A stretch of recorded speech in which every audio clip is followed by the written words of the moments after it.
up because I'm initially doing this as a live stream. You'll see it as a video on the channel later, but right now I'm doing a live stream, so I'm just trying to set up my my computer here so that I can monitor the situation here, follow the chat and whatnot. All right. So basically, what we're going to be doing is we're going to be walking the entire map here in Spider-Man PS4. So I'm going to do a from like where Washington Heights should be here, all the way up through Lower Harlem, the Upper West Side, Hell's Kitchen, Chelsea, Greenwich, and in the Financial District. I'm going to come down around Little Italy in Chinatown. And then down around again all the way up to where Washington Heights should be. So at the very least, I'm going to get to the tip here, up to Battery Park City in the Financial District. So my goal is to walk from the graveyard all the way to the tip of Battery Park right there. And then if we have time, my ultimate goal would be to walk the entirety all the way back. I think that would be really cool, sort of explore the whole map. But yeah, we're going to be walking the entire length of the map at minimum. It's very possible that we'll be walking the entire map though, period. That's my ultimate goal. It depends on whether or not something comes up and I have to run. Period. Oh, sorry, I have the stream pulled up there on my computer. It's a bit of a delay. Oh, hello, Ultimate Deadpool X. Ultimate Deadpool, that was a weird concept, wasn't it? Was he messed up in the Ultimate Universe? I feel like he still was, right? He still had that goofed up face. Oh man, I left my tea upstairs. Okay, one sec, guys. One sec.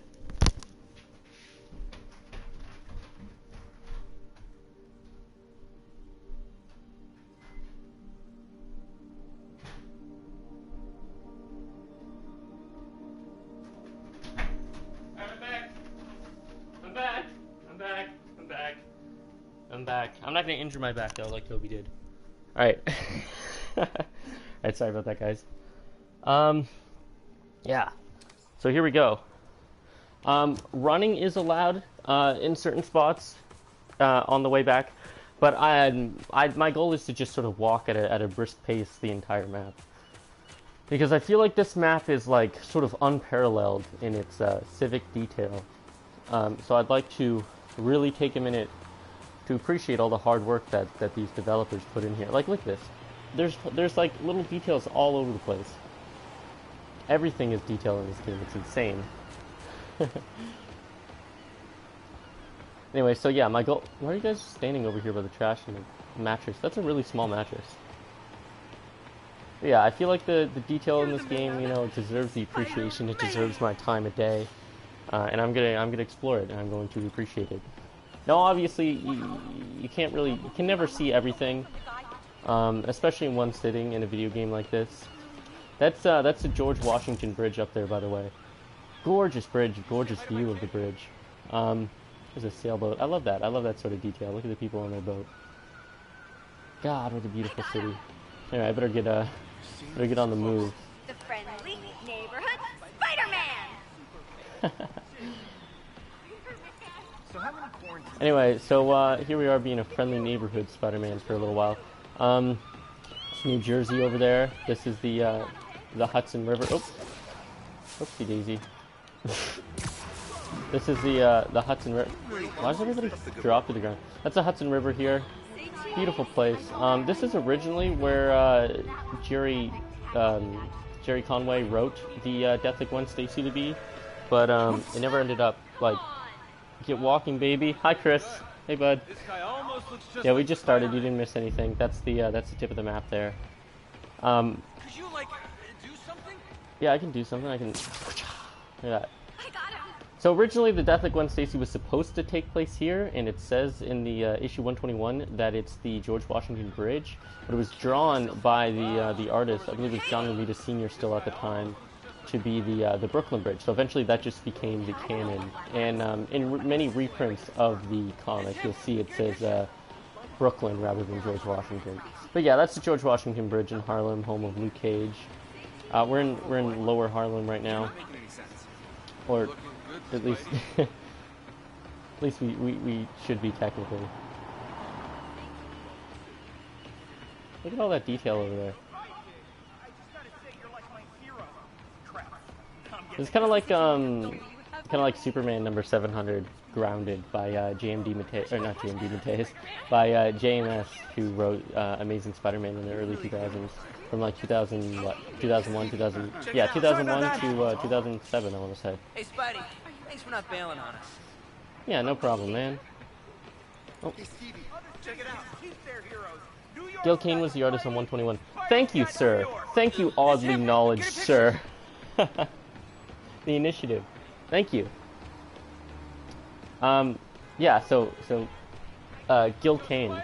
Gil Kane drew the Brooklyn Bridge rather than the George Washington Bridge. I don't know if Gil Kane is a native New Yorker or not. He just assumed that was the correct bridge. But there wasn't really there was no internet. There was no internet at the time, so it wasn't really. Or the movie suit? Which one? There's like 8 of them. I mean, I am technically wearing a movie suit. This is Ultimate Peter Parker from Into the Spider-Verse. Oh man, got some views going on now. Hey everyone, big fan, Spider-Man. Oh, what was that? Hello, Mr. Dock Worker. Nice tech. With the black. Oh, the Far From Home one.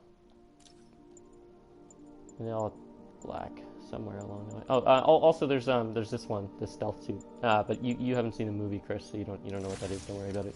Yeah. Okay, here we go. Far From Home. The city feels so alive. Look how dense it is with traffic and people. Like it's not very often in a video game at all you see stuff like that. Yeah, this is a great suit. It's not necessarily classic, but it's fantastic design.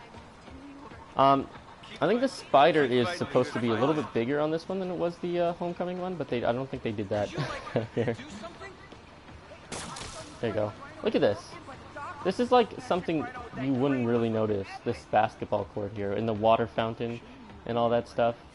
This whole video is just going to be me geeking out over the little details in this game. Look at all this stuff, man. What a gorgeous game. What a beautiful land we are in. How far have we made it? Oh, we're almost out of Harlem. What's wrong?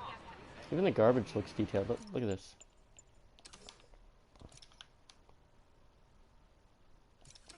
Are we in danger?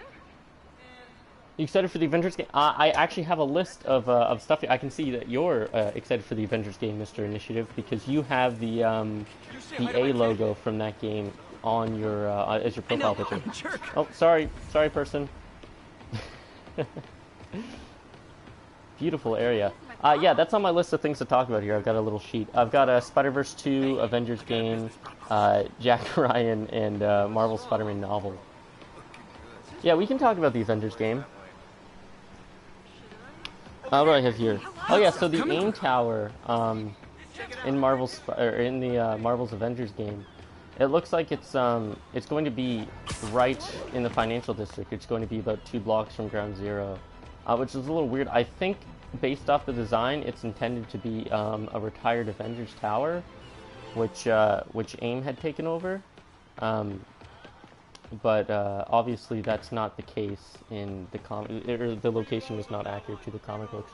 I'm really optimistic about the Avengers game, but today some news came out. It's kind of just. Oh, really? What news is that? Because I've gone back and forth on the game myself. Honestly, I've gone from being really excited at the announcement because I assumed it was going to take place over here in Earth 1080. What is this? 1048. Yeah, that's what Earth this game takes place in. What's the news, mate? Ah. Hello, civilian. Bring it in! Friendly neighborhood Spider-Man. Oh. Yeah, next time. Peter Parker, master of the awkward interactions. I love the garbage on the streets. What are you carrying there? You're holding a bag the wrong way. I guess it's to prevent pickpockets? I don't know. So who's the mayor now? Apparently Hulk, Widow, Thor, Tony, Steve, Kamala are going to be the only characters available at launch. Oh, that sucks. Really? Sorry. I gotta say though, the Kamala Khan, I'm not a big fan of Kamala Khan overall. I think she's fine. I think she's been written as really well, a really good character and a really terrible character. You know, over her short history. Sorry guys, look at all the people. It's impossible not to bump into them. Yeah, me too. Yeah, no, that's too bad. The Kamala Khan gameplay looks really, really cool. The way she moves and loops and stretches and stuff, which like gives me the idea that like a Fantastic Four game would be really perfect to release around the time of the MCU film. Where are we? Okay. But yeah, man, that sucks. Especially because Tony really doesn't look all that great. Or not the suit. The suit looks fine. I think the suit is supposed to be based off the Ultimate Comics. Like Captain America's suit is based off the Ultimate Comics era where he was the president of the United States. But yeah, no, the Iron Man gameplay looks. Sir, do you need help, madam? Sir, madam? Who are you? You're a madam? Madam, do you require assistance? Nah, she's fine. Just another metahuman. I really want the Vision of Black Panther. Oh, Hank Pym! I cannot wait for Hank Pym. I think it'd be really cool to see the ways that they introduce like his abilities into the game. This is not a popular opinion. Yeah, she's just floating out there. This is not a popular opinion, but Hank Pym's actually one of my favorite Avengers. What her vibe. I love the fast travel system in this game too. That's really cool. Use the railway system, the subway system. That is to say, there's Jersey City over there. But yeah, what was I saying? Or maybe that's Jersey City further up. Anyway, was it? Oh yeah, Hank Pym. Hank Pym would be really cool. Hank is one of my favorite Avengers. I'm glad you agree. Hank is one of my favorite Avengers, and I think he gets a lot of crap over that storyline where he accidentally hits Janet, because they sort of like treated it. That's a song I've never heard in this game before. Oh, I beat this game twice, by the way. I just beat it again for the second time. Sounds corny, but I've 100% of this game in the first 2 days of having it. It's really fun. I got addicted to it. What is this?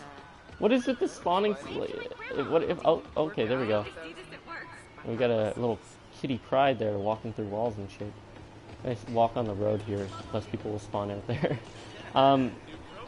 Yeah, I think the character of Hank gets a lot of unnecessary flack because of that storyline. But the fact is, in that story, it was not intended to be such that he hits Janet purposefully or out of rage or anything.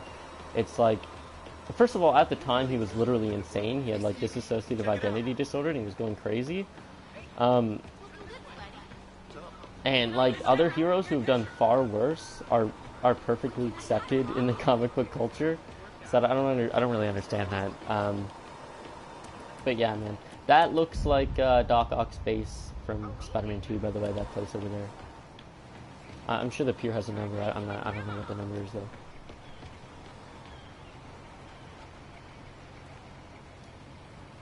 Yeah. Well, it's been something. Oh, look, Highline Storage. That's really cool. That must be for the art museum up on the High Line. Yeah, if you guys aren't familiar with New York geography, the High Line is basically Why is it you can go days without seeing a cop? That can really hurt. Some of the conversations are fun. Anyway, if you guys aren't familiar with like New York geography, the High Line is basically like a restored L system, like elevated train line that was basically repurposed into a sort of park, a public park. And on that park, it's actually in the game. There's an art museum. So I assume that's what that's for, or maybe it's just based off the name. I really don't know. Wonder if the Manhattan Henge is visible in this game. my man! Say cheese. Oh, did I get that message on help? Hank and Vision, they're my two favorite Avengers because they're so fucking flawed, inhuman, lovely dudes. Yeah, I don't know if you listen to my podcast or not. It's called Knights, a Marvel podcast. You can find it, wherever podcasts are. All those good networks. I got distracted by that dude yelling at me about his unemployment. What was I saying? Oh yeah. On my podcast, I did an episode where I talked in depth about the Vision 12 issue mini by Tom King, which I thought was really good. Thanks, man. Appreciate you too. With Jess the Omnidog from Omnidog's Vault and the Omnibros. He's just sort of fun. He's a fun guest. He's one of the bigger people probably I've had on my podcast in terms of subscriber counts. But yeah, no, that guy's awesome. I love that guy. My kid loves you. This is a dream come Yeah, true. and you know, obviously the humanity element to a character like the Vision is really important, because otherwise he would just be a synthezoid who would feel nothing and would be very uninteresting. And they tried to do that with him in the 90s, where they turned him white. That's not a racial thing. They made him like, actual. They made him physically white. We're in Hell's Kitchen now. Maybe we'll stop by and check in on some of the Daredevil landmarks. So yeah, maybe we'll head to Foswell's gym and walk up through this street here, because that seems to intercept a lot of the landmarks in the area. But yeah, man. Yeah, those characters are great. I think their flaws are what make them interesting. It's him. Get a picture.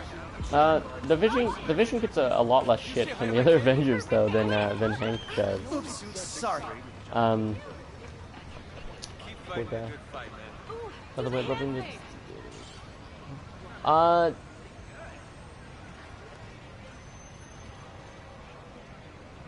Yeah, I read Symbiote Spider-Man. I'm reading Daredevil currently. I'm not reading Valkyrie or Silver Surfer or Ghost Rider. Sorry. I did meet the guy who's writing Ghost Rider right now, and his pitch to me was pretty good. So maybe I will maybe I'll jump on and read that at some point. But yeah, no, I'm not reading that currently. Yeah, Daredevil's excellent. I think Daredevil is perhaps the best book at Marvel at the moment. Look at all this detail, man. This is just some random alleyway, and look at all the stuff in it. Everything, it feels so lived in. It's miraculous. Look, random little construction site here. Come on, it's crazy. Yeah, I met Ed. Super cool guy. He did a bit for my podcast as well, Ed. Who did I get? I got Jed McKay, I got Ed, I got Michael, I tried to get Steve McNiven. Steve McNiven, I was in the same room as Steve McNiven, but I didn't get a chance to talk to him, and I'm really disheartened by that, because I love Steve McNiven. He's one of my favorite Marvel artists. But yeah, no, I met Ed. Super cool guy. Look at that, Foswell's gyms. This is where Batman Jack Murdoch would have honed his craft as a boxer. It's too bad you can't see in any of these buildings, or at least not anything distinct to the characters or anything like that. But yeah, I met Ed at DCAF, Dark Comic Art Fest, in my hometown of Halifax. He did a bit for my podcast. He didn't get to do an interview. I didn't ask him to do an interview. I asked Jed McKay to do an interview. Jed McKay did do an interview. Jed McKay, who's writing Black Cat, which is a great series right now, and he's writing the new Spider-Verse series, and he wrote Daredevil: Man Without Fear, which was excellent. Yeah, I met him, and he's a super cool guy also. He wrote Alpha Flight as well on top of that, and he did an interview on my podcast where we talked about Black Cat and Daredevil for a while. So yeah, again, like, plug in the show here, but I feel like it's very organic given the subject matter. Yeah, I'd love to meet Chip Zdarsky. Chip Zdarsky was in a convention near my hometown this summer. I didn't get a chance to go because it was on such short notice, but I think I'll be heading out there next year, and hopefully he'll be back. I'll keep the podcast. Yeah, sure. You met Yuri. Oh, you met Yuri. That's awesome.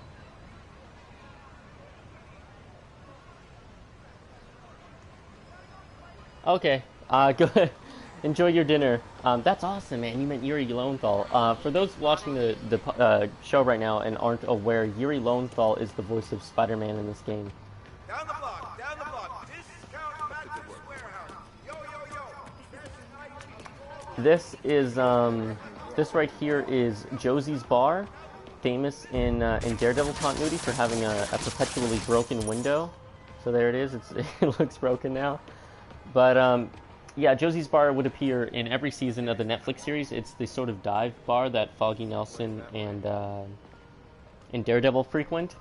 It's this is a really cool location to have in the game, by the way. It's also a place that both Daredevil and Spider-Man would frequent for information on current crime activity. They would sort of go there and interrogate people. Spider-Man's broken the window. Daredevil's broken the window. I believe Elektra's broken the window. This window gets broken in almost probably almost every appearance of this bar in the comics. But yeah, I wonder, is this the pizzeria with the music?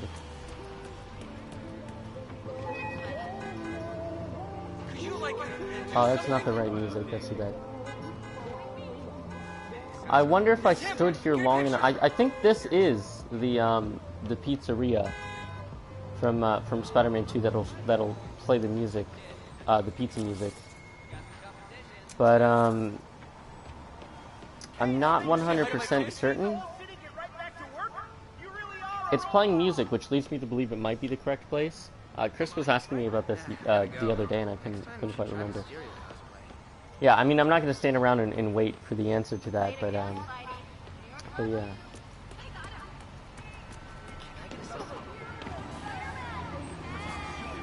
Hey, girl, hey! So yeah, I'm excited for Avengers. I wasn't for a while.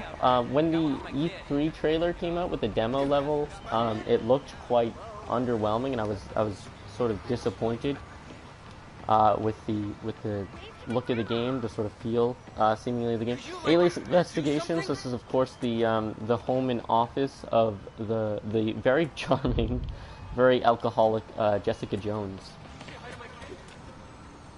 Or would, in theory, be her office up there. Yeah.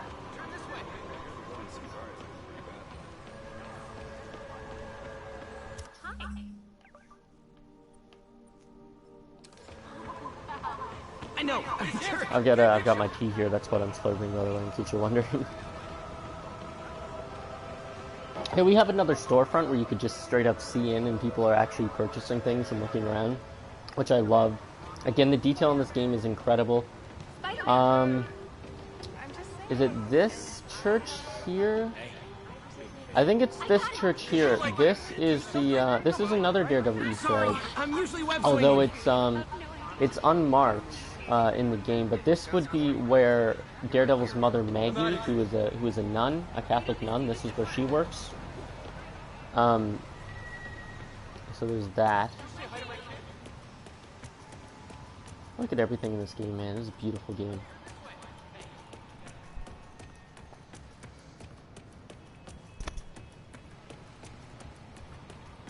How's it going? Hey, how's it going, man? Big fan, Spider-Man. Oh, what's this place back here? Oh, just another coffee. There we go. Back to where I was. All right. Rand's building is in here too. Iron Fist building. Is that light flickering? That's cool. Maybe it was a gleam from a window. I don't know. I think midday, which is what we're at right now, which is like around sunset, is probably the most beautiful look for the game. An argument can be made for all of them, I think, but I think the way the sun reflects off the buildings and stuff is really, really awesome. I love the way the costume captures light as well. And all the costumes are like that. They're really excellent. This is the Hudson Yards. I believe that is the building that is currently under progress that is supposed to be taller than the Empire State Building. Which is not complete... Oh, jeez. Oopsie daisy. Which is not completely unheard of in New York anymore, of course. All the main World Trade Center towers have been taller than the Empire State Building. But this is the first non-World Trade Center building to be taller than the Empire State Building ever. in New York at least. So that's pretty exciting for any New York architectural nerds out there. One Vanderbilt, I don't think we'll come in contact with that location, but that's going to be another splendid project. That's in Midtown. I believe that's on Madison, the corner of Madison and 43rd Street, if I'm not mistaken. So my nerd is showing.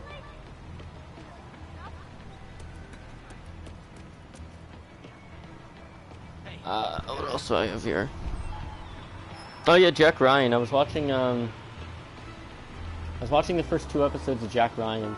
I don't know if I'll stick around with it, but I was watching it because Jim from The Office is in it, and a lot of people are casting him as Reed Richards. So we'll see where that goes. I'm not totally decided on that one way or the other. He might be a little just a random ambulance and some medics treating this guy. Cute little things in the city that make it all come together. Oh, look, there's some sort of farmer's market going on right now. Look at this.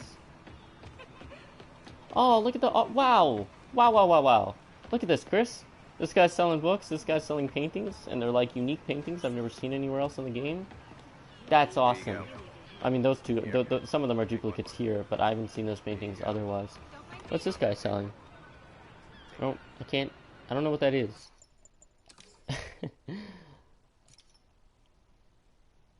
Are you, oh, there's donuts and coffee there? Oh, is this like some sort of religious thing, or? This guy's selling flowers? This guy's selling clothing? This is awesome. Look at all this. This lady's here selling vegetables, trees. There's a wheelchair individual there selling art, more books. Here you go. This is great. Here, take one. Oh, this guy's handing out pamphlets and he's actually like talking. Take it. This is great. Look at this. A little farmer's market, so to speak. Like little coffee machines. This is incredible, man. I've never seen this. Oh, look at all the books this guy has.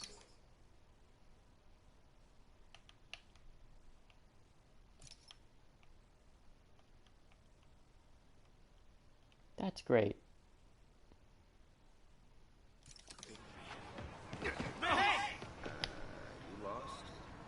Yeah, the game is incredibly detailed. It's insane. I love this. See, this is the sort of thing you don't really like necessarily get to appreciate if you're you know, if you're swinging around or running or pouncing or stalking. But yeah, no, this is incredible. What's this guy running from? Are you okay? Nobody's chasing him. He's just sort of, he's going for a jog in a business suit. I know I like to bust the chops, but thanks. Please, don't ask me to do the hand thing. There's the Staten Island ferry going the wrong way. You don't mind, right? Oh, look, there's the statue. We're getting quite far up into the map. So, you think Spider-Man? I think that is part of the... I think that might be part of the High Line up there. I can't tell from this angle, but I think that might be part of the High Line. Spidey, How'd she be check tall? this. Unless she's the guy who saved New York. Sorry! It's called the Gastro Garage. When we deconstruct classic dishes, reconstruct what we call a gastro tank. I can't believe this guy is soliciting to me. That's amazing. And he actually has like a pitch. That's crazy. God, I love this game. Well, that's the Manhattan Museum of Art. Wait till Mom sees this. You say hi to my kid? I mean, well, I say hi to is your kid here? It's him. Get a picture. So Spider-Verse 2 has been announced for a while, but we got some character details. We know who's in it now, which is insane, or at least we know some of who's in it now. I'm a little scared that they've gone over the top here and they won't be able to fully explore all these characters in the way they deserve, like they did in Spider-Verse. Performers are getting good. But the fact is, like, even in Spider-Verse, we really didn't get a lot of depth for. There's a SWAT vehicle, a little situation going on here with some Sable agents. Oh no, that's a Hammerhead guy. Look at those hammerhead guys that are being taken down by these SWAT dudes. Oh, and they've stolen the Sable Tech. Very cool. Oh, by the way, yeah, the reason why there's no crimes here is just because this is the Silver Lining DLC. So, I'm in a boat. I'm in a boat, and it's very stationary, and that makes me sad, and my name is Spider-Man. Hey! What was I saying? Oh yeah, I'm in the Silver Lining DLC, where I've completed, like, all the crimes and stuff. Whereas in the main story, if you beat the crimes, they'll still go on forever. They'll still randomly occur throughout the city, which is great. But in the DLCs, they don't do that, which is also great. Steal the boat, yeah, exactly. Hi, Thomas. But yeah, Spider-Verse 2, a lot of cool stuff announced for that. Excuse me. Oh, sorry, pedestrians. We've got the Bombastic Bagman. You guys don't know who the Bombastic Bagman is? It's this costume. And what this is a great suit, by the way. What this is in the 80s, when the first time Peter Parker got rid of the symbiote, the suit was removed by Reed Richards at the Baxter Building. But Peter Parker wasn't wearing any suit underneath. He was just wearing his underwear. So he basically needed some clothing to get home in, and so Reed gave him one of the Fantastic Four's spare costumes. And obviously he needed a mask because he has a secret identity rather than a public one. So he just sort of got a paper bag and used that as the mask. And they're including him in the movie for some reason, in this new Spider-Verse movie. At least they put him in the teaser. I assume that means he's going to be in it. So we'll get some sort of reference to the symbiote, presumably. Or they'll treat him as like some sort of joke that won't actually be connected to the suit's legitimate origin. It's him. Get a picture. We've got Superior Spider-Man. Look at every building is numbered. Every building is numbered. That's insane. Also, the street signs are for the most part accurate, as far as I can tell. Sorry, I'm usually web swinging. I'm going to change the suit, but yeah, we've got this. We got Superior Spider-Man teased, which is amazing. That's a great character, and I hope that they get to explore the depth of that character in the new Spider-Verse movie. Spider-Man, over here. Hello, citizen. You're the best. Thank you. I do try. Watch it. Sorry, I'm try hard enough, evidently. But yeah, no, that character is an incredibly complex character because it's one Otto Octavius inhabiting the body of Peter Parker after the events of issue 700 of ASM. That character goes through a very complex arc, and I don't know if they're going to have him be permanent Spider-Man in his native universe, or if they're going to use like the current interpretation from the current series of Superior Spider-Man, where all that stuff happened, but he made himself another body rather than just Peter's body. So there's two coexisting Spider-Men, or about more like 13, but you know, whatever. Look at this. I can interact with this ball, this game that's going on right now, which is incredible, by the way. That game's just go on. I can score. I don't know how. I don't know how to do the special move where I score the net. But it's an option, evidently. I've seen other people do it. I'm not sure how to do it personally. But yeah, that's awesome, man. There's a little look. There's two games going on at the same time, just right here in this park. And there's this little tennis court here. The level of detail in this game is really quite astonishing. Very lively, very fresh. But yeah, we've got Superior Spider-Man, who I'm very excited to see in this film because he's never been adapted on screen before. Another character who we've never seen adapted on screen before is Ben Reilly. Now, he has been on the cartoons. He's been hinted at and teased or explored in various adaptations of the Spider-Man TV show. But, oh, look, we're at the World Trade Center now, the rather inaccurate World Trade Center. This is the only building in the game really that's too terribly inaccurate. For some reason they decided to go from the actual design to a weird off-brand version of the building. The base is fairly the same except for the fact that it goes in, which it does in real life. It's just like a square base that goes in at top. It goes in on one corner rather than 4 on this one, and there's no antenna on the top with a flattened out roof, which is like the really big basics in terms of difference. So yeah, we get Ben Reilly, which I'm super excited for. Ben Reilly's one of my favorite characters from Spider-Man history, even though a lot of the stories in the Clone Saga weren't great. Ben Reilly was really the great takeaway from that. But yeah, I'm excited to see him. I can't wait to see Ben Reilly in the movie.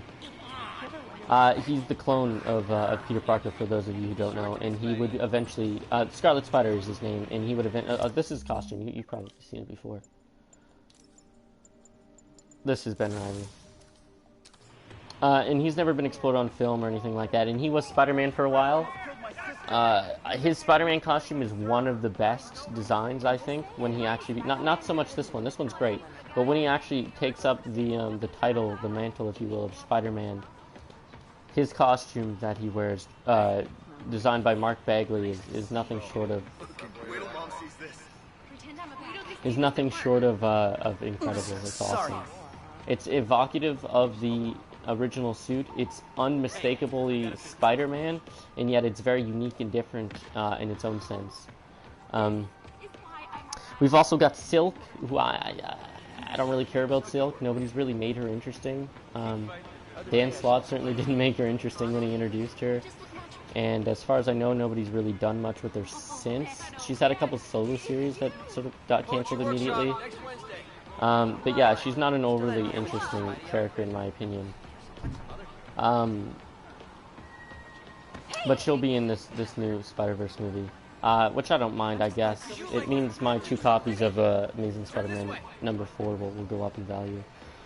But we also have Sue Spider-Man, who is the Japanese Spider-Man from that weird 70s TV show, which would go on to inspire Power Rangers. And in fact, the mecha suit that he has, the big robot whose name is Leopardon, is literally the Megazord from Mighty Morphin Power Rangers. It's they took the Leopardon prop from Sue Spider-Man and they just painted it a different color and called it Love and Wishes Bakery, nice, and called it a Zord.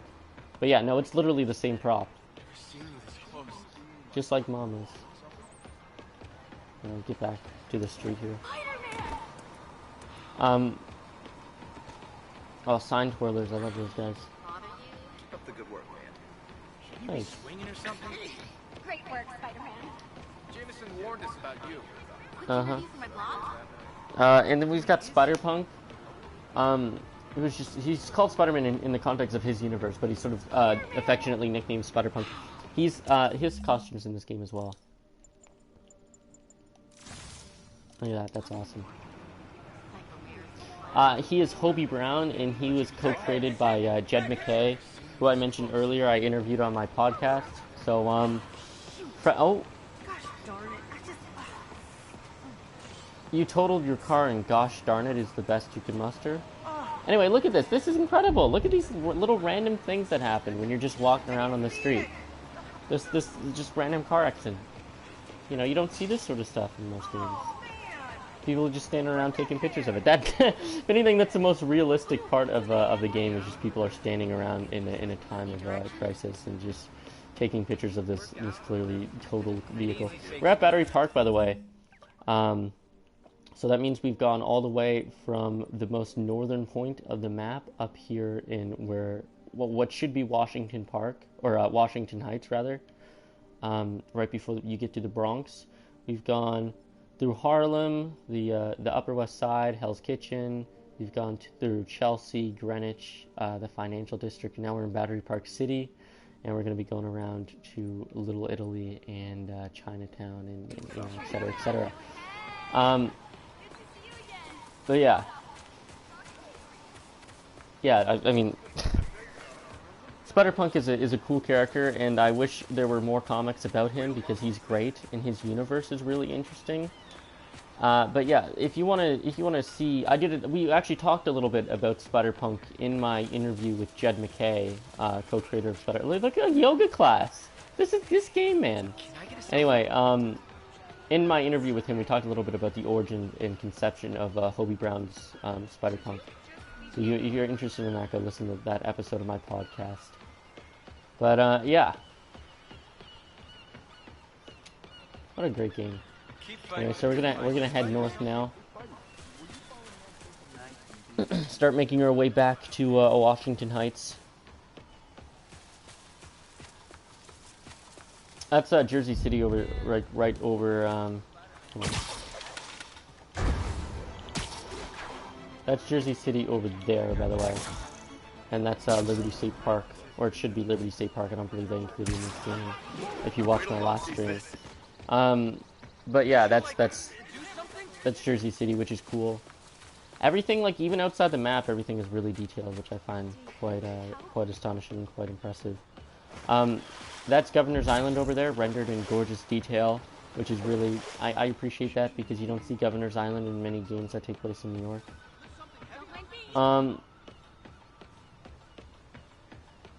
This little monument over here. This is great. Look at this. Look at the detail. Like I've definitely been here before, and I've spent time here in this game. But it's sort of stuff you don't really get to appreciate if you're just swinging around at high speeds. But yeah, anyway, so we're gonna head north now, heading out of the battery park here. Yeah, we'll see how they deal with all these complex characters in one movie, though. I think they did a good job with the balancing act in the first Spider-Verse movie, Spider-Man Into the Spider-Verse.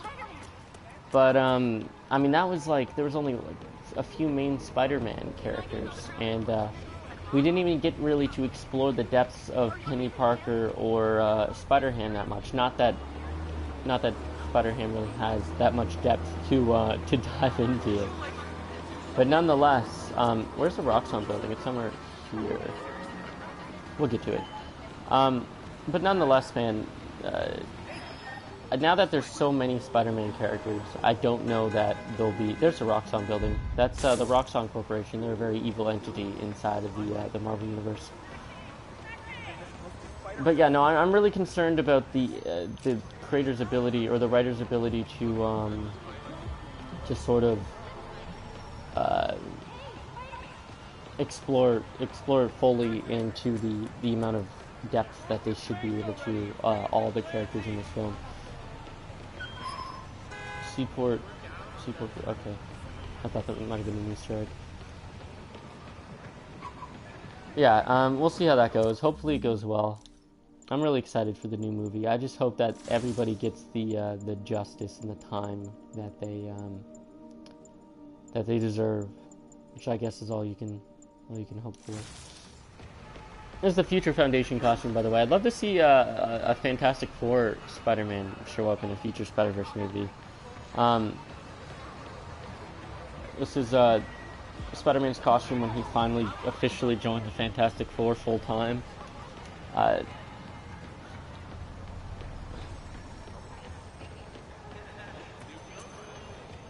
What's going on up here?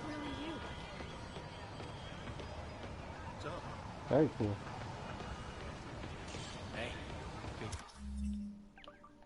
Making our way uptown here.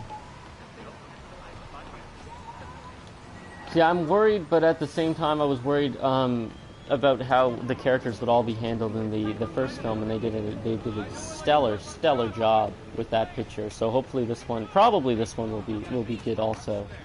I just hope that everybody gets the time they deserve. I'd like to see Ben and Superior Spider-Man get a lot of screen time. We also have the 1966 cartoon show version of Spider-Man, which was a funny cameo in the first movie, but honestly I could take him or leave him either way. There's not really that much depth, I feel like, to explore with that character. Oh look, there's another feast shelter. Cool.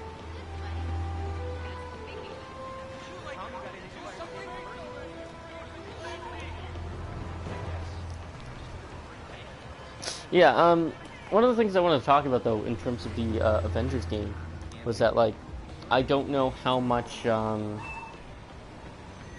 play area we'll get in each city, because it seems like San Francisco at least, or at least for that part of the game. I don't know if it's like that for the whole game, or if really any of the game aside from the beginning. How far am I? I'm over halfway through. I went to the most southern point, Battery Park City here, and I'm now heading northbound through the financial district. I'm about to hit Little Italy and the Chinatown, and then I'll be on the I'll be in Midtown, and then I'll be on the Upper East Side, and then we'll head back around Harlem, and then we'll be done. So yeah, I'm just over halfway done here. What's this over here? Can't talk to Spider-Man. Got a huge meeting. Catch up with you later. Bunch of little posters.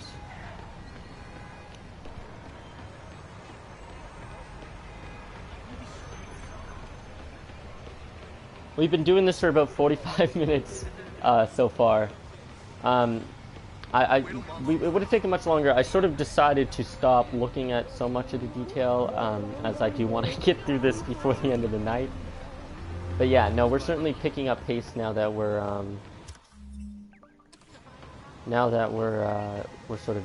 First of all, we're not going around the very border of the place the entire time, because there's stuff I wanted to showcase just around the city rather than the edge. But also, we're taking less time out to stop and look at stuff. So yeah, we'll head. I think we'll start heading back toward the coastline, and then make our way to the map there. But I wanted to sort of step into the city a little bit as well.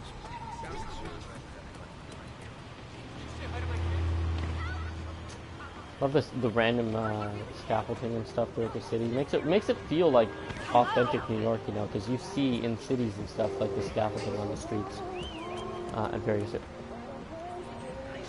Where's the music coming from? Coming from this place? Coming from over here? Yep. Look at that. Oh, look, a cracked window. Huh.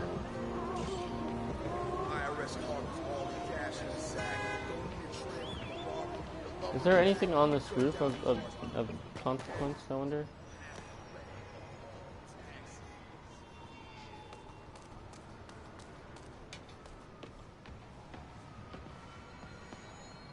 I'm sure this is something, but I guess I assume it's based off a real place, but I'm not familiar with it. I think we're officially in Chinatown now. Yeah, we are. We're in Chinatown.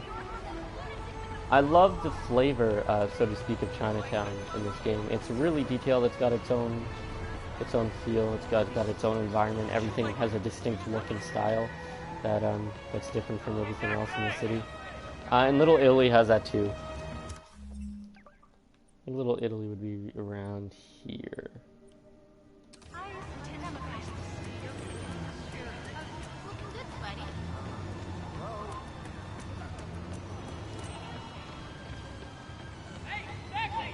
Everything, look at this. How many times can I say look at this in the stream? One other thing I wanted to bring up, because I don't think I brought it up too much, if at all, in the previous stream, so I think it deserves attention, is the novel. Look at that view of the Empire State. It looks freaking incredible. Anyway, the Spider-Man novel, Marvel Spider-Man, the prequel novel to this game is really good, and like it's a really solid Spider-Man story that flushes out this universe in a lot of ways, and sort of sets up the game really beautifully. And it doesn't get very much attention at all. I assume because people don't like don't like reading books with more than a few hundred words in. And that's not me slighting that 80% of books evidently go completely unread. 80% of purchased books, that is, go completely unread. So you know, that's just the situation, it would seem.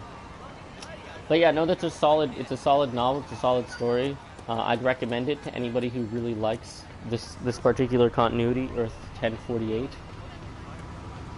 flushes out the universe. It flushes out Daredevil in a way as well, because it sort of deals with a Daredevil character called Echo, who you will know if you read the New Avengers run where she was in, or of course her first appearance in Parts of a Whole, which is back in the Joe Quesada era, that sort of time of Daredevil in the early 2000s. Or late 90s, that is. I believe she first appeared in 98. Look at this little skate park. I don't think I've ever seen the skate park before. It's tucked away under this bridge here. Is it the Brooklyn Bridge? I assume so. We'll just take a peek here. No, it's not. It's the Williamsburg Bridge. So my bad.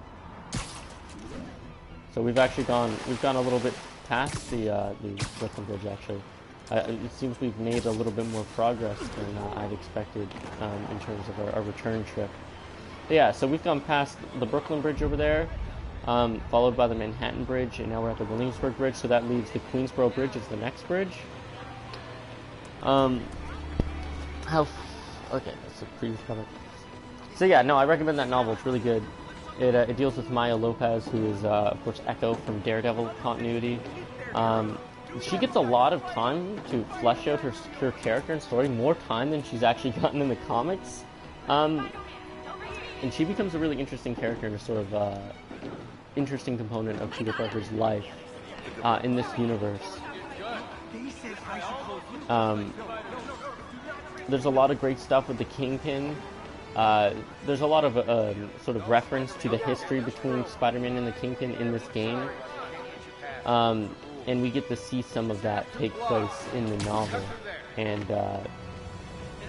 we get to see the relationship between Mary Jane and Peter before the game takes place, why they break up, her career at the Bugle. We get to see J. Jonah Jameson. J. Jonah Jameson has his own little side story, his own situation going on. And that's really good. It's really good. There's a lot of stuff jam-packed in that I almost said game. Jam-packed in that novel. Look at all these games going on. This is insane. I love this. Yeah. We're coming up on the Queensboro Bridge here soon. Been going for 51 minutes now.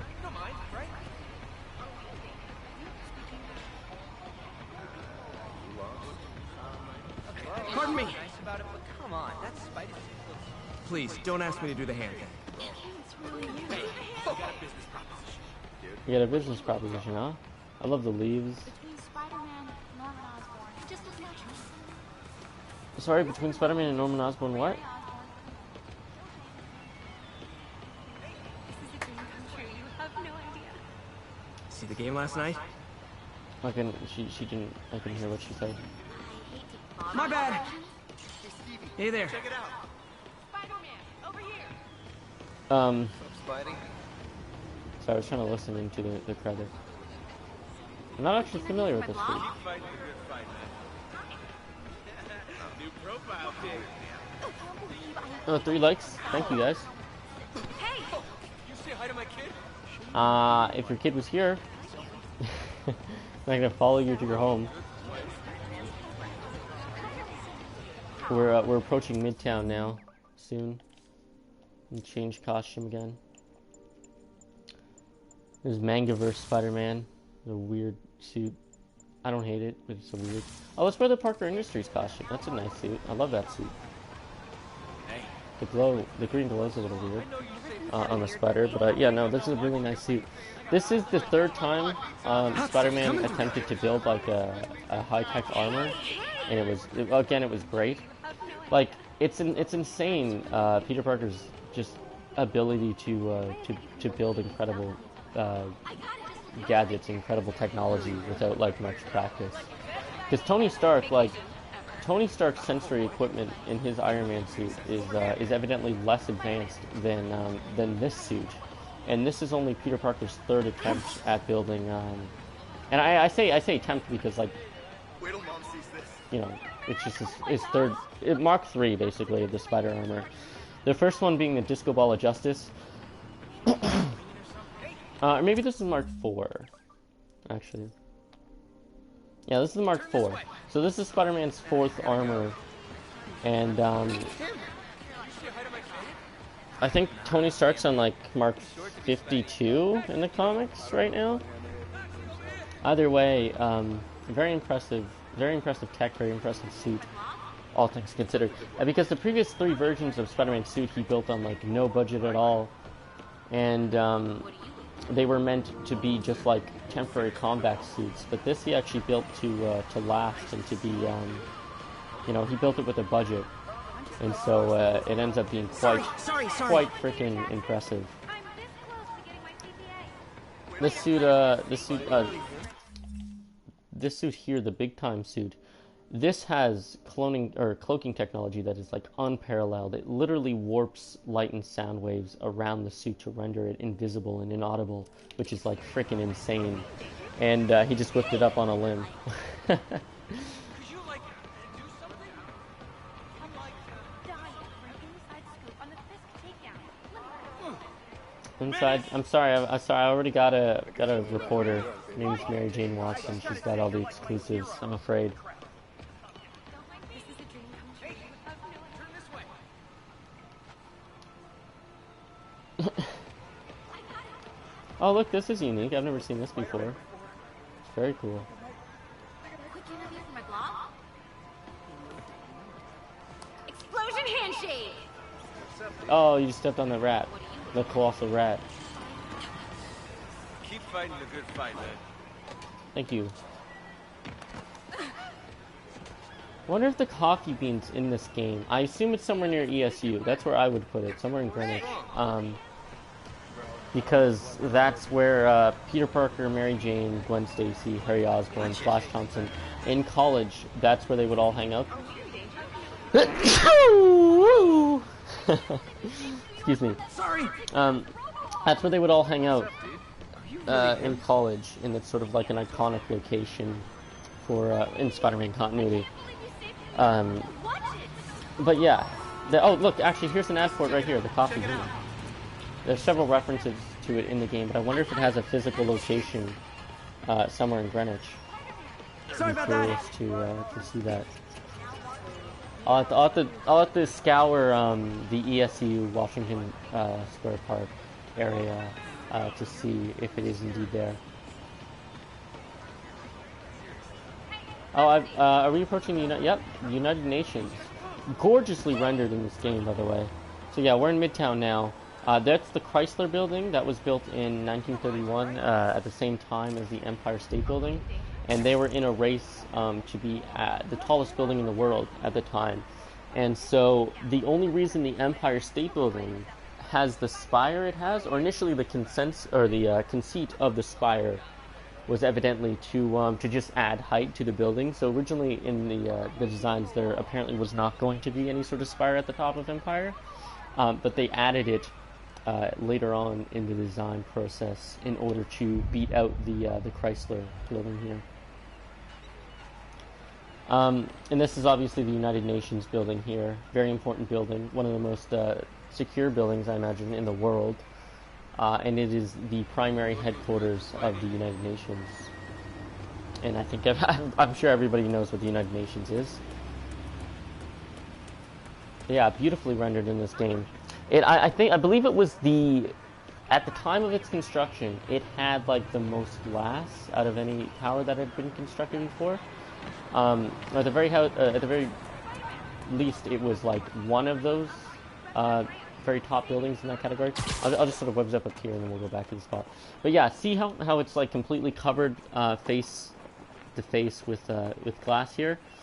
The problem was evidently that they had to create some sort of engineering solution in order to stop it from overheating, because it was just like they had like a greenhouse effect where it was so intensely hot inside that it had to be I believe that the glass had to be specially engineered in some capacity or another in order to compensate for the heat of the sun. Oh, there's a little situation with the police right now. Oh, looks like this lady is talking to the police. They're either... Oh yeah, looks like they're interviewing her over something. Well, let's listen in. I don't need to know that. And I'm not saying that's command you or anything, but, what was I saying? Oh. Yeah, I can't, you know, I'm not gonna stand there all day. 42nd Street. 42nd Street, so yeah, we're actually right on the, right by the MetLife. That's the MetLife building up there. That's the location of Avengers Tower in the Marvel Cinematic Universe. Evidently, Tony Stark purchased the property and built Avengers Tower there. In real life, the location of the Baxter, or in real life, in Marvel Comics, the location of the Baxter building would be right on the opposing street corner, I believe diagonally from Ness building on Madison and 43rd. I believe is the spot, and but in the comics, the Avengers Tower is nowhere near that location. It's over on the Upper East Side there, or the Lower East Side, Upper or Lower East Side, doesn't matter. It's on the East Side, further north. That's the raft over there. That is the superpowered prison that exists within the Marvel Universe to hold enhanced individuals. That's of course Queens over here, and Brooklyn back there. That's another ferry, beautiful ferry. This is where Roosevelt Island would be, underneath those two towers of the bridge there. Also, this bridge in real life has 4 towers, not 2, but whatever.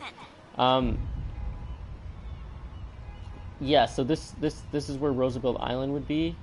It's not here in the game for some reason. Instead, they decided to place Rikers in the raft there. Now, in real life, Rikers is not here. Rikers is actually located far northeast of that point. And the raft obviously doesn't exist in real life at all because it's a fictional prison for superpowered individuals. Oh,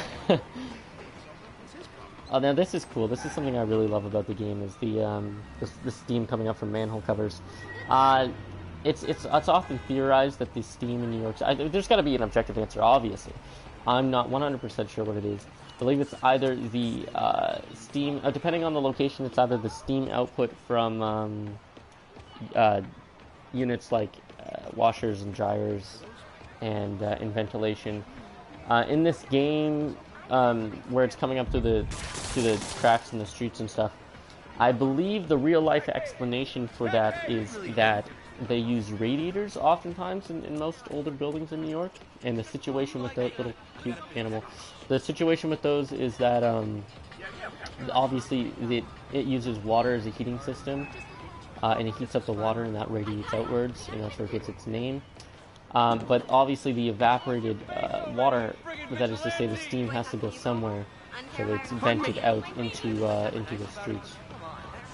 So that's what I understand the causation for that to be.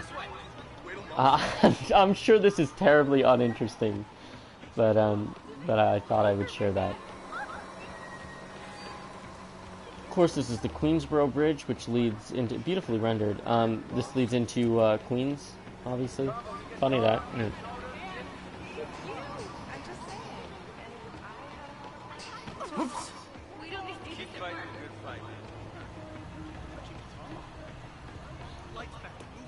We're past it, I think, at this point. Yeah, we're past it a little bit. But the Citigroup Center is another really fascinating engineering marvel. Actually, let me just run on top of this building. We'll return to the street where we were. But I want to shine the spotlight on the Citigroup Center for a minute, because I feel like it gets, you know, it's underrated. Where is it? Should be right around here. Oh, yeah, it's right behind that building. Okay, there we are. So we'll go back to right where we were. But, that is the Citigroup Center up there, that building. And this is a fascinating marvel of engineering. This is a fascinating marvel of engineering because at the base, I won't go that far, but at the base, it doesn't have any corners to it. It's just sort of, the pillars that hold up the building are the body of the building itself, minus the corners. And the reasoning behind that is because they didn't own one corner of the property, at least the foundation. So we're back to where we were now. They didn't own one corner of the property. It was occupied by a church on street level, and so their solution to that evidently was to build up and around the church. So the building actually overshadows the church property, and it just sort of looms over the foundation. So to compensate for that, so basically the building is structured such that if enough, because that is a massive surface area, let's not forget. So if enough surface area was acted upon by great enough forces, that is to say, in a storm, if a sufficient storm were to occur, the building would eventually lose stability and tumble. I believe it would have been northbound onto the surrounding buildings. Excuse me, pardon me. And that would have resulted, evidently, in the deaths of approximately 10,000 New Yorkers, which is obviously a catastrophe of a massive scale, a cataclysm hitherto unheard of, if you like. So the solution for that was to take I forget the exact metric, but many tons. Obviously, this would have been, but they put a block up in the very top of the tower, and the purpose of this was to act as a sort of counterweight. And the idea was there would be a series of sort of piston-like devices acting upon the structure, and what this would achieve is there would be a sort of not an accelerometer, but that sort of type of device.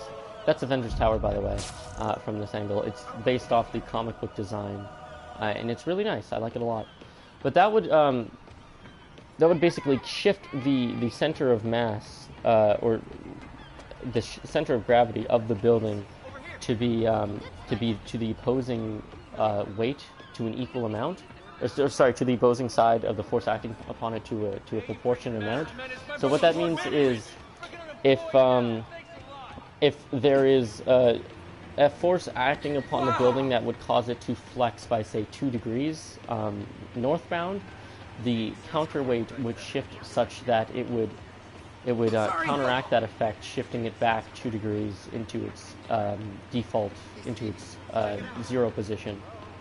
And so that's that's a really long, boring way of saying it's a really nifty building, and I like it a lot. And it was used, fun fact, for the pilot episode of Suits, but they later, in the second episode, I believe they moved to the office building next door without any real explanation. So yeah, there's me nerding out about New York architecture again for a little while. God, beautiful sun. Beautiful sun. How far are we now? Yeah, so we're almost back in Harlem at this point. So we're almost done. It's been 67 minutes approximately, and we're almost done walking around the map. We did take a little bit of a shorter route up in the northern plains, so we could explore it. I don't know if it was a shorter route actually, because I think overall we would have covered a surface equal to, if not slightly greater, perhaps, than the I don't want to say circumference, because that's not correct, but the exterior surrounding of the map.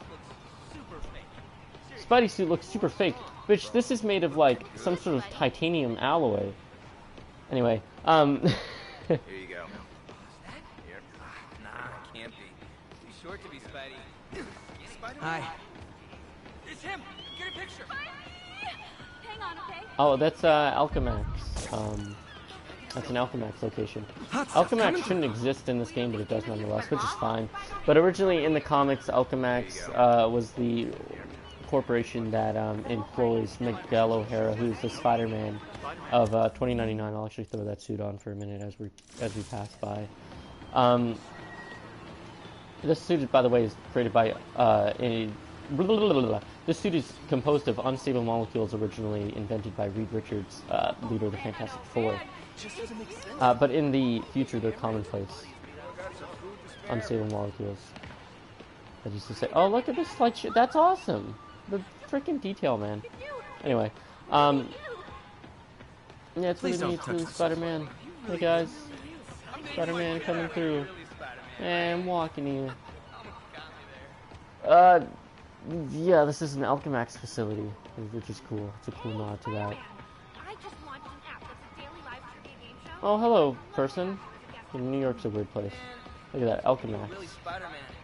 That cheap suit ain't fooling anybody. Cheap suit. This is made of the most advanced material on the planet. Good work, man. Anyway, what was I saying? I'm done talking about 2099 now. I guess I'm done. That particular rant. Yeah, so it looks like Jersey City is going to be a playable area in Marvel's Avengers, according to the at least the trailer we saw with the Kamala Khan gameplay.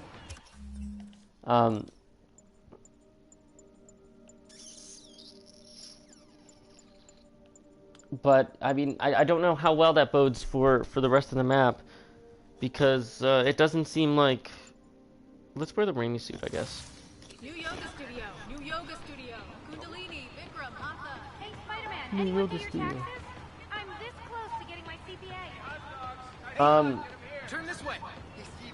Do the handshake. Yeah, so I'm concerned about the playable area in each city in the upcoming Marvel's Avengers, because we've got at least 3. Look at Avengers Tower from here; it looks awesome. We've got at least 3 cities going on, which is a little concerning. I feel like might be facing a quantity over quality situation here, because as far as we can tell, the San Francisco area is quite piloted. It seems quite limited in the area you can explore. Sorry. At least that's been my assumption so far. Maybe they'll open it up to a more open world sort of situation later on in the game. But what we've seen in San Francisco so far in Marvel's Avengers has been incredibly piloted and limited. And unfortunately, I'm not jumping. I'm not jumping. I jumped a little while ago to get back to where I was, but that's about it. Oh, hello, fella. Do you want a handshake or I something? don't shake hands much these days, but I gotta shake yours. Yeah, thank you.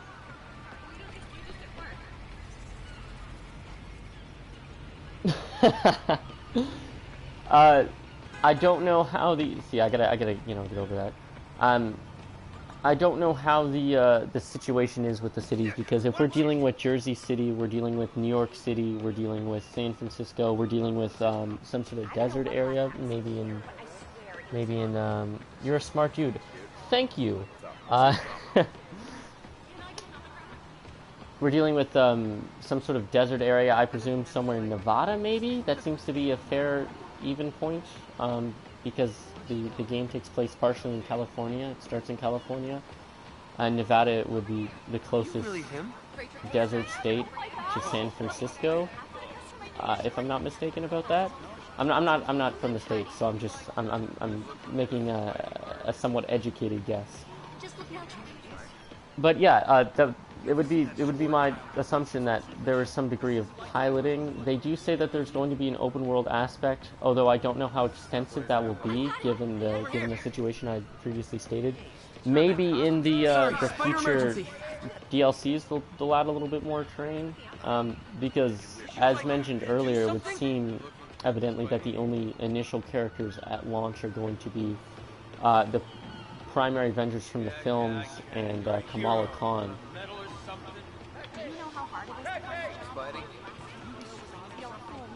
Oh man, we're so close to being done here. This is insane.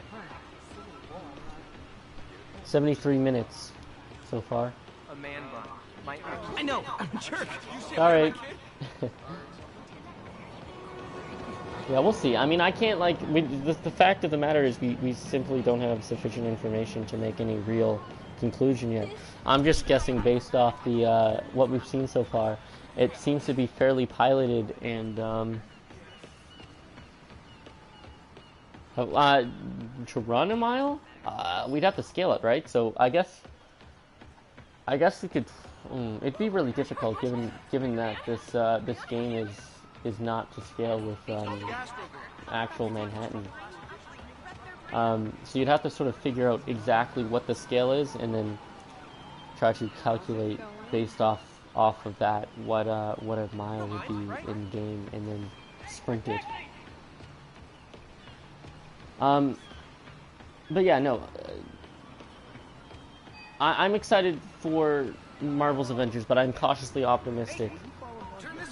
I don't. Have we seen any Captain America gameplay yet? I can't recall.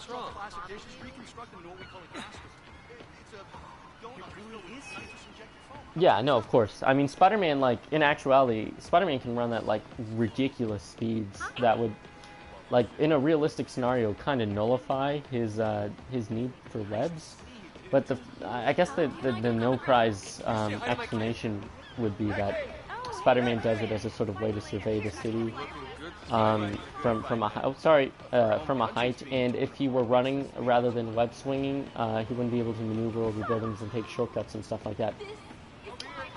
But yeah, no, it's possible, depending on the length of the pendulum arm, that Spider-Man's running could be more effective than the.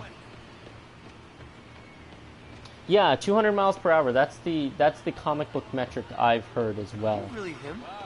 200 miles per hour. That I've heard that more than once, so I assume that's correct. Although it's really like Spider-Man's powers are not really well documented. Spider-Man's abilities are not really well documented in the comics, because initially it was said that he can lift 10 tons or 15 tons under stress, but he lifts like, nearly 100 tons. Quite regularly in the comics. He landed a plane on his back one time. Like, he landed a plane with pure strength. He's lifted, like, buildings off himself and shit. He's lifted an entire train one time. I've seen him pick up a tank and, like, slam it to the ground like a touchdown. Yeah, we did it, guys. We finished it in 76 minutes. His metabolism must be insane. Yeah, and that's something I've thought about a lot, actually. Peter Parker's metabolic system would be such that it's basically impossible for him to get, like, overweight to any extent. So it's astonishing to me that in the alternate 616, that's what they call it, 616, but that's frankly a little bit insulting because 616 is the main continuity that we've been following since, like, 1961. Anyway, in the Spider-Man Into the Spider-Verse movie, Spidey's a little bit overweight in that film. At least the Peter B. Parker, who's 4 years old in that movie, he's a little overweight. So the amount of pizza he must have had to consume must be astonishing, especially like the workout he's getting, going around the city all the time. The amount of calories that this guy has to consume to not, like, perish on a daily basis must be insane. I mean, that's the real, reason Peter Parker's broke most of the time, I imagine, is all the money he must have to spend on food.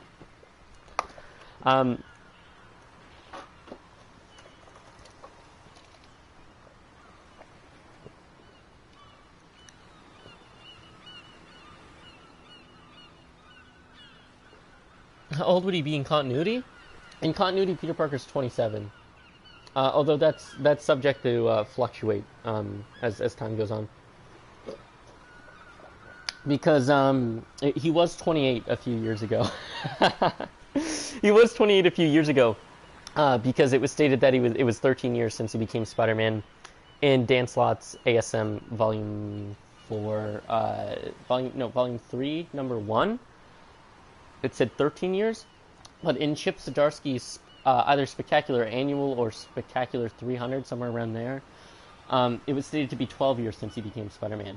So that would put him around 27 years old as of the current continuity. In the MCU, he's 16. I have new followers. Oh, thank you.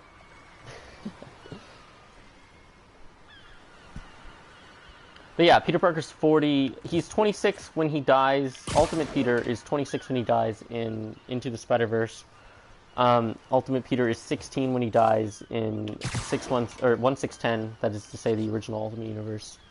He's initially 15 when he gets his powers. He's 27 in the Marvel 616 universe, and he's 23 in this game.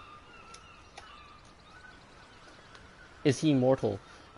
No, kinda, maybe. So Peter Parker has a pretty great healing factor. That is to say, like, he's literally been, like, presumed dead and just sort of healed from it. Like, for instance, in Kraven's Last Hunt, uh, and in stories like The Other and stuff like that, where he's like sort of technically died, but he's healed from it. I don't believe Peter Parker is unkillable. I think he can die. Peter Parker has died in many different universes, so he's not like indestructible. He can definitely die. In terms of like his aging, he seems to age at a normal rate, but given his enhanced his enhanced metabolic system, his enhanced physiology, I imagine he would live quite significantly longer than the average human, probably into his 130s. Hey, can you camera mode to look at the Raimi suit? Yeah. See if it has any holes near his wrist for the webbing to come out. That's it doesn't. I've checked that previously, but I can. We can do a field test here right now. But to be fair, the suit in the films didn't have holes near his wrist either, as far as I know. Yeah, now see, there's no hole there. It's a great suit though, beautiful suit. I love the way the webbing captures light.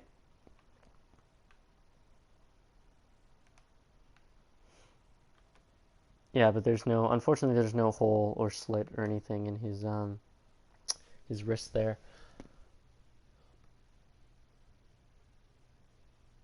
Yeah, no, I read those books. Old Spuddy and Old Man Logan would be cool. That would be cool. Yeah, that'd be a great story. There's a sort of similar thing. It's not completely dissimilar. I believe Superman's dead in that continuity, so it would have to be in a different version of that universe. But there's a sort of version of Spider-Man that's like that in the JMS run of Spider-Man. Was it issue 500 of Amazing Spider-Man, where we sort of get like a flash forward story of like an old Spider-Man? There's also Spider-Man Reign, which is bad but similar to that concept. But yeah, no, I read those Ultimate Comics. I have them all, in fact, from that run. Yeah, Peter Parker did come back. It was left really ambiguous, though, whether or not he was a clone. But I'm guessing he's not, because in Bendis' last Ultimate Spider-Man story, that is to say Spider-Man 2, they flash to the Ultimate Universe, which is alive and well, evidently.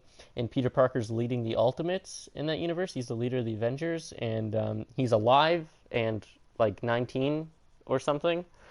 So yeah, that could be another instance of him coming back to life, or it could be a clone. And we're not really sure. Initially, I assumed it was a clone. We never got an answer to it. I initially assumed it was a clone because of the fact that they brought up the idea that he could be a clone, and they never explored it. But there is sufficient reasoning to suggest that he could be, in fact, immortal to some capacity in that universe, because we've seen Norman Osborn as a result of the Oz formula, which is a derivative of the genetically altered super spider that bit Peter, that it had granted him to some capacity, at least, immortality, because we've seen the Goblin return to life in the Ultimate Universe on more than one occasion. So it would seem that the Ultimate Goblin would be immortal. So presumably Peter Parker also does not die in that universe, as far as we know. But yeah, I mean there's some debate to be had there, but I feel like it is probably the legit version of it's probably the legit 1/6/10 version of Peter Parker. With great power comes great responsibility. By golly, death isn't gonna stop that Slinger from... Yeah, exactly.